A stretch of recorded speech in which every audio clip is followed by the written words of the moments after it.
Hello everyone, this is Andrew Norp and welcome to A Fool's Errand, a podcast where we plan to fail, make mistakes, and learn 12 skills in 12 months. It's episode 4, week 3 of Chess Month.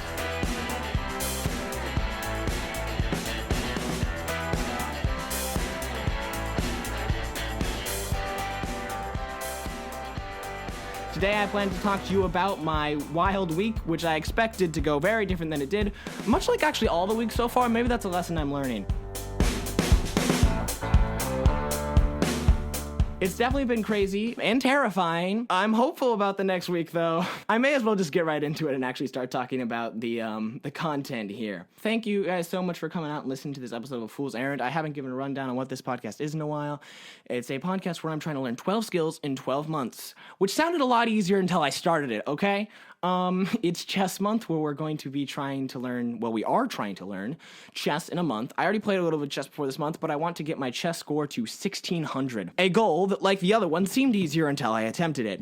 But, that's kind of the point. It's been a wild 3-week ride. The first week was hard, but I pulled out in the end. The second week was hard, and I had a plan. And then the third week, which is this week, no progress was made. But a lot of progress was actually made. It's complicated. Really, this episode, I just kind of want to talk about why I've chosen to fail intentionally so much and what I'm really going for here. Because it's definitely an active choice to fail, and that may seem like a dumb thing, like, failure's dumb, but it's actually, in the end, pretty great. And I didn't understand that until about a year ago. I guess we're going to have story time here where I explain what happened a year ago.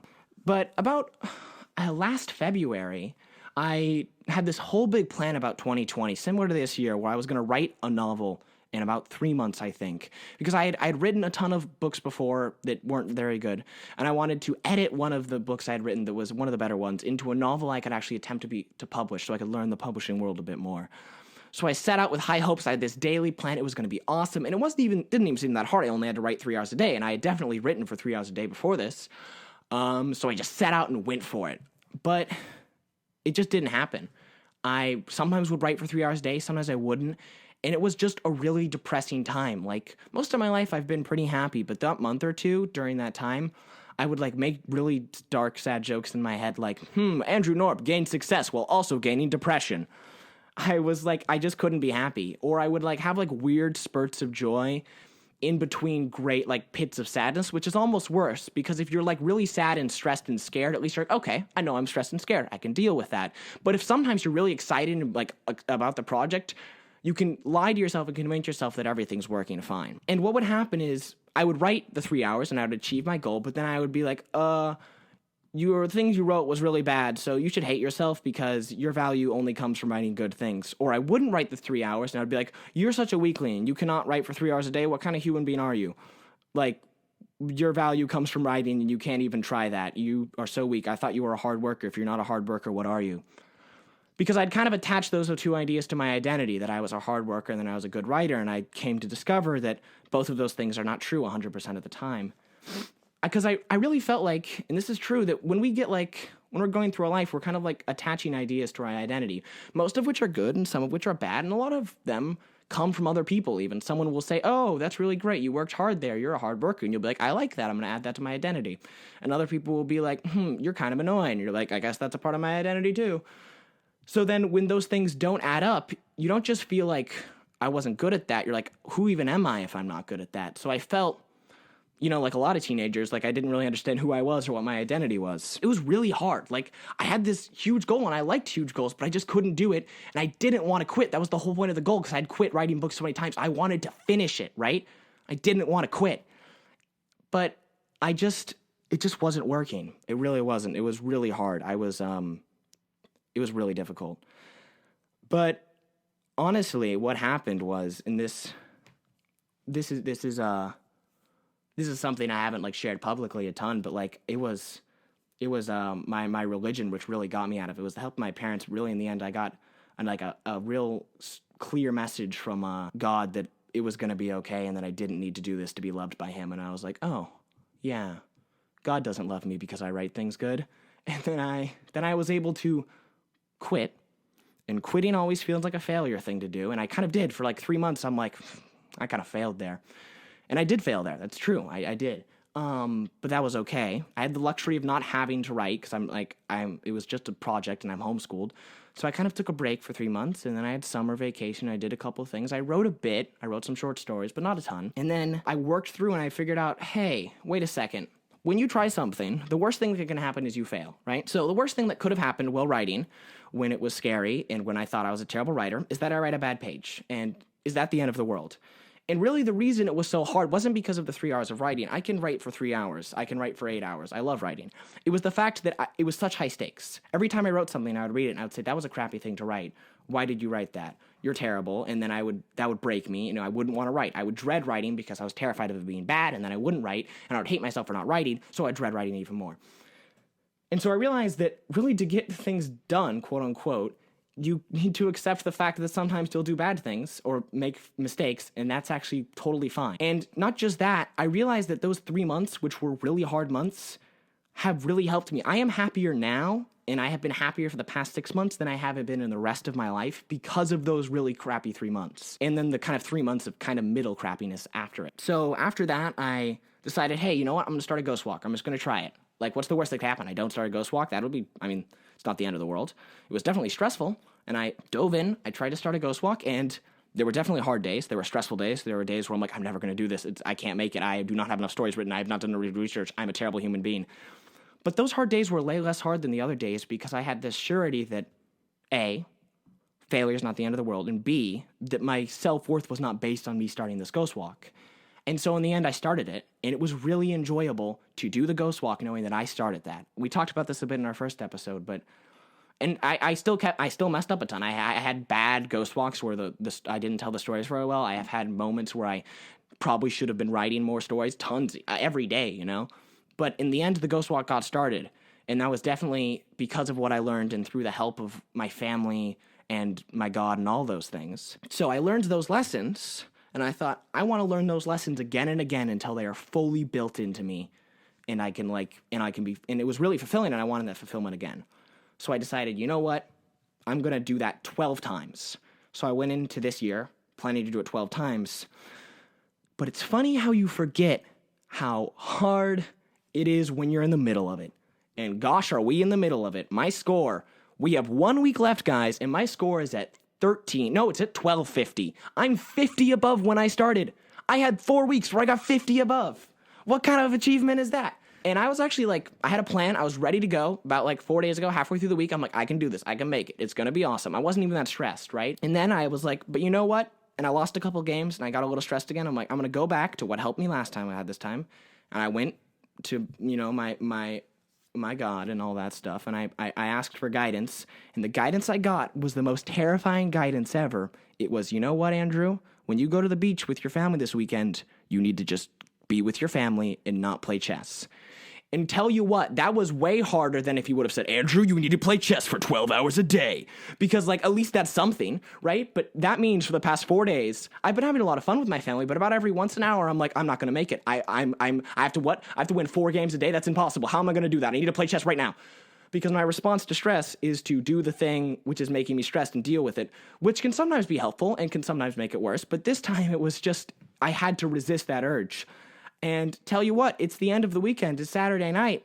And I'm pretty sure that was the right decision, but I still don't know. And we're going to learn in the next week if it was. But really what I had to think about this weekend, and I was doing a lot of thinking and talking to my friends and my parents and just, on the beach, it's a very thinking environment with the waves. I was like, you know what? This is the same lesson we learned last time. Me being terrified that I don't win at chess will make me a worse chess player. And not just that, it'll make me be less happy, and it'll make me learn less. So, say I do end this month with, let's even throw it out there, 800 points, 800 rating. I am below that I've ever been. I end there. Okay, so what? I'm bad at chess. Who cares? Chess is not the thing that makes me a valuable human being. But guess what? I will end this month with a lot of lessons learned and a lot of new skills, and it was fun and fulfilling. And I'll be able to go into my next month with way more information and prep. And also, honestly, I'm pretty sure I can get to 1,600 in the next week. It seems difficult, and it seems like I haven't made any progress, but I think the past 3 weeks, 4 weeks, how many weeks has it been? Who knows? Have really been preparing me for this 1 week. I am more prepared now than like 4 weeks ago at an extreme level. I know my plan. I know what I'm going to do. And I'm pretty sure I have pretty strong faith that God wouldn't tell me to do something unless it was smart. I'm not saying that God is going to make me get to 1600. Maybe he'll help with that. But I know that if I would have taken this weekend playing chess, that it wouldn't have been good. It might have even broken me, or just if I needed to be with my family. And that has really helped me recover and think about the fact that, Andrew, we are doing this not so we can succeed, but so we can fail. So we're going to go into the next week with the attitude of failure. But let's just listen to some recordings of what I thought about during the week.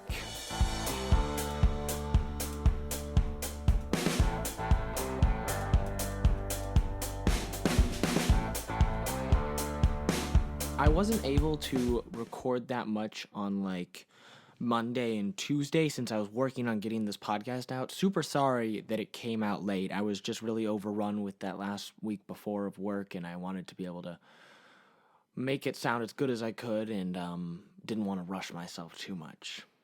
But yeah, I think we start on Wednesdays, the first day I have any recorded audio. Hey guys, it's me, Andrew. It's 11 o'clock at night. Sorry I haven't been on here in a while, but yeah, it's 11 o'clock Wednesday. Why am I up so late? Because my grandparents came out here for some family stuff, which is all nice and good, and my family is going to be going to a beach house tomorrow, which is also all fine and dandy. But if I want to get to my point score within the next couple days, since I barely have earned any points since the beginning of this because I lost so many, then I didn't play on Chess24 for a while. I'm going to have to win 2 games a day, and that presupposes that I'm able to play during this vacation, and that also presupposes I don't lose any games. So I have to win 2 net games, which is actually very plausible, but because of the mix of the fact that I have this vacation, and then mistakes can happen, and then I have to record a podcast, and then blah, blah, blah. I just was struck with terror as I realized if I don't get any this week, I would have to win 3.5 games a day on average for the last week of this month. That's a lot. That's difficult. Every day. So that's a little scary. Don't really know how I'm going to do that. I could, we'll have to see how we figure this out. We might make a super short episode of the podcast so we have time to play all that chess. And I have this dumb strategy, and it seems really dumb, but and everyone tells me not to do it, but I'm considering doing it, where I don't even try to win. And you may say, Andrew, that's really dumb. Winning is the way you're going to get this done.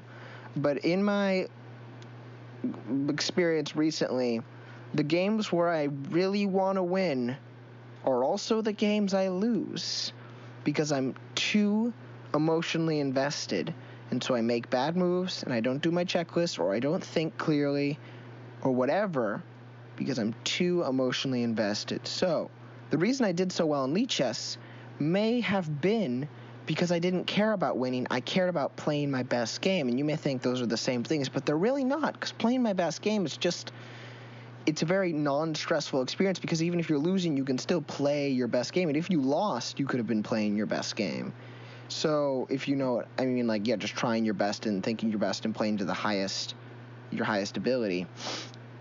So maybe instead of setting a goal for how many games I want to win a day, I could set a goal for how many games I want to play a day, and then always play that amount, no matter how many I win or how many I lose.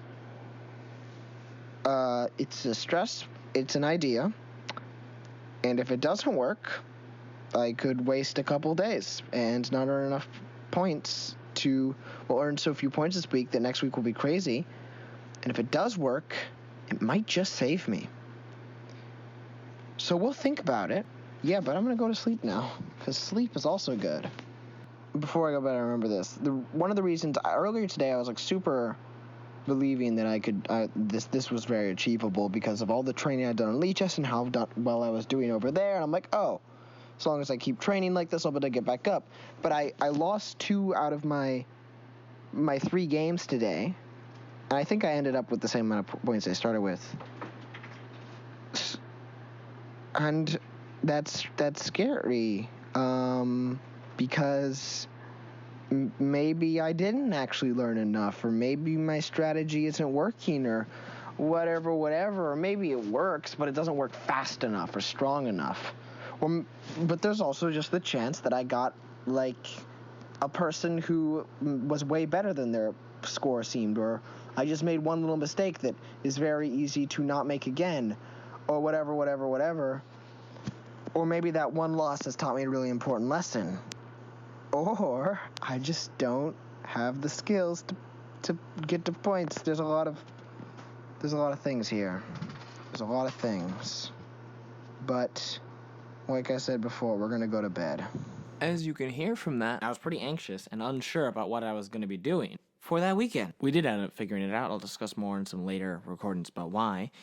And it is Monday of the week where I'm going to be having to play crazy amounts of game. Yeah, and I actually still am not 100% sure about what strategy I'm taking. I have some ideas, but we're thinking about it. We're gonna process this. But the next day, I got to the beach as we drove out with my family, my grandparents, and one of my cousins. And this is what happened. Okay, I am here at the beach. As you can probably hear the waves in the background. Decided to take, my voice crack. I decided to take today to be able to chill.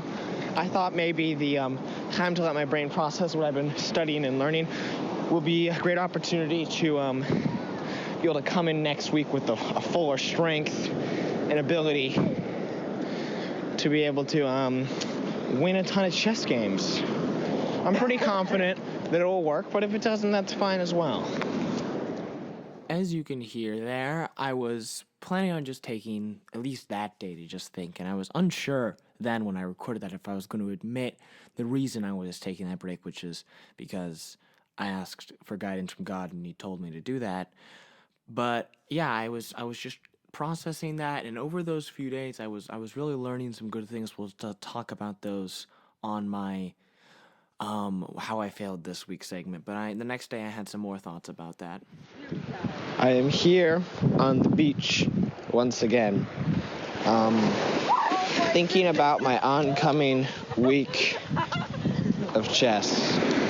And honestly, I think I'm ready. I was really stressed yesterday. It was really hard not to play chess, but today I think it's going to be awesome. I only have to win 3 net games a day. As long as I do good, I should be able to manage that. And then I will end this month off with my goal. But it's definitely going to be difficult, and I'm going to have to, quitting all things besides chess. I'm just going to only play chess. So, yeah, it's going to be a real busy week, but I am completely focusing on chess, so I'm going to finish out this month strong, and it's going to be dope. Oh, here comes the sea. But tomorrow's my birthday, so that'll be my last day of break before I start with chess, where I'll officially be 16.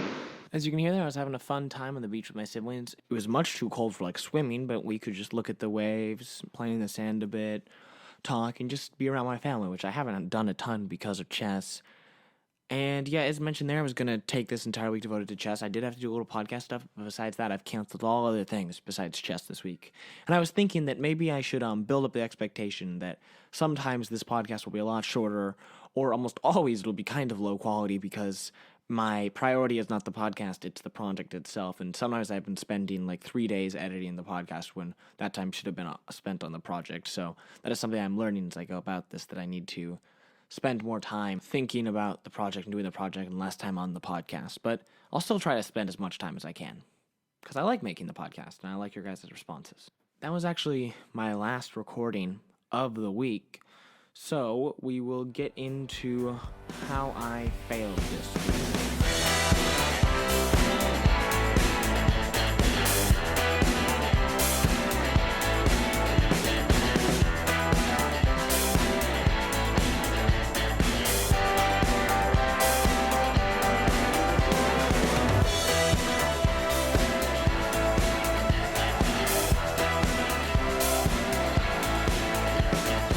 Welcome to How I Failed This Week, a segment where we talk about the biggest mistake I made this week and what I learned from it, and why failure, in the end, is the best teacher there is. So, how did I fail this week? Well, I mean, it's always hard to choose, but I think the most major failure was actually kind of meta.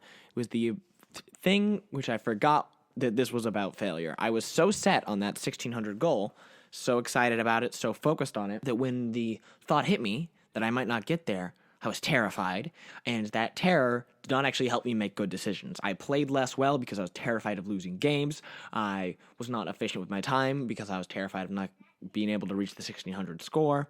Because really, that anxiety about losing or that franticness is what is my biggest enemy in trying to win.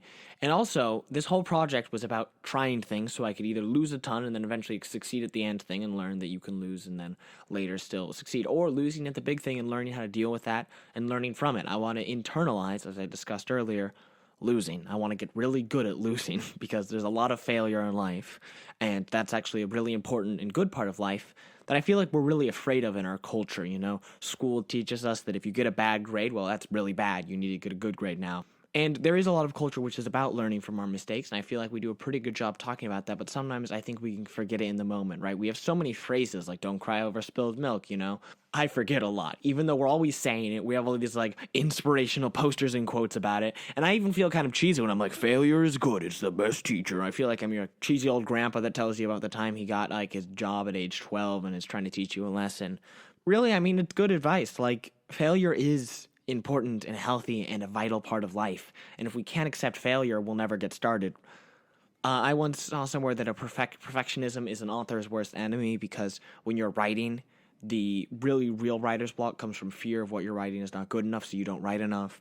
And I think that applies to so many things. Being terrified of not doing it well enough makes you never get started or never get started enough and not enjoy it while you're doing it. And really, that enjoyment of doing something can really help you do it well and help you keep that motivation. So perfectionism is its own worst enemy in a lot of ways. So I'm trying to avoid that because I am a bit of a perfectionist and I like achieving things. I love making goals. I love going for things and achieving them and then moving on to the next thing, which is why the prospect of not getting to 1600 can be really scary. But I need to be able to tell myself that we're okay with that. We can accept that, but still shoot for it, right? I need to be able to live in a world where I can both believe I can get to 1600 and work my hardest at it, but at the same time, if I don't get there, be okay with that, learn from that, and move on without feeling like a failure and a worthless person.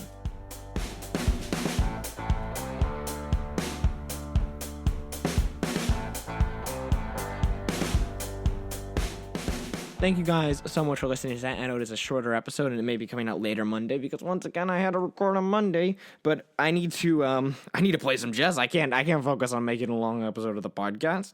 But thank you guys so much for listening. I hope that my episodes are getting better as we go along, and I hope that for your guys' sake at least I can come back next week with some good news with 1600 points.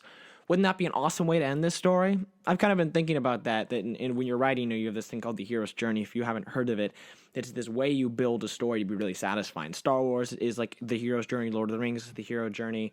So like Rocky, all sports movies basically, they're all the hero's journey. It's this way of like steps of how a story goes along. The last step, I don't remember what it's called, but it's like, I think it's like the pit of despair. It's the worst. Sorry if you can hear my cousins playing outside. It's the worst you can go.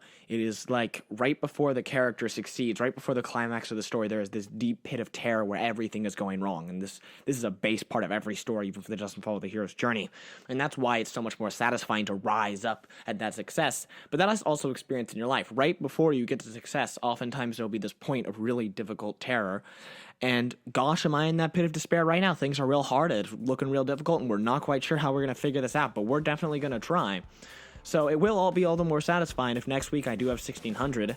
So at least we can remind ourselves of that, right? It's a better story. Because if I just cruised along getting knocking up the points and I ended the month 1800 points, that would be no fun. That wouldn't be interesting. That would be no good story. But this is definitely going to be a good story, no matter what happens. But thank you guys so much for listening. I hope you got something from this. I'll just read a quick review. We really love your guys' reviews, and they give me a ton of encouragement and help me continue on.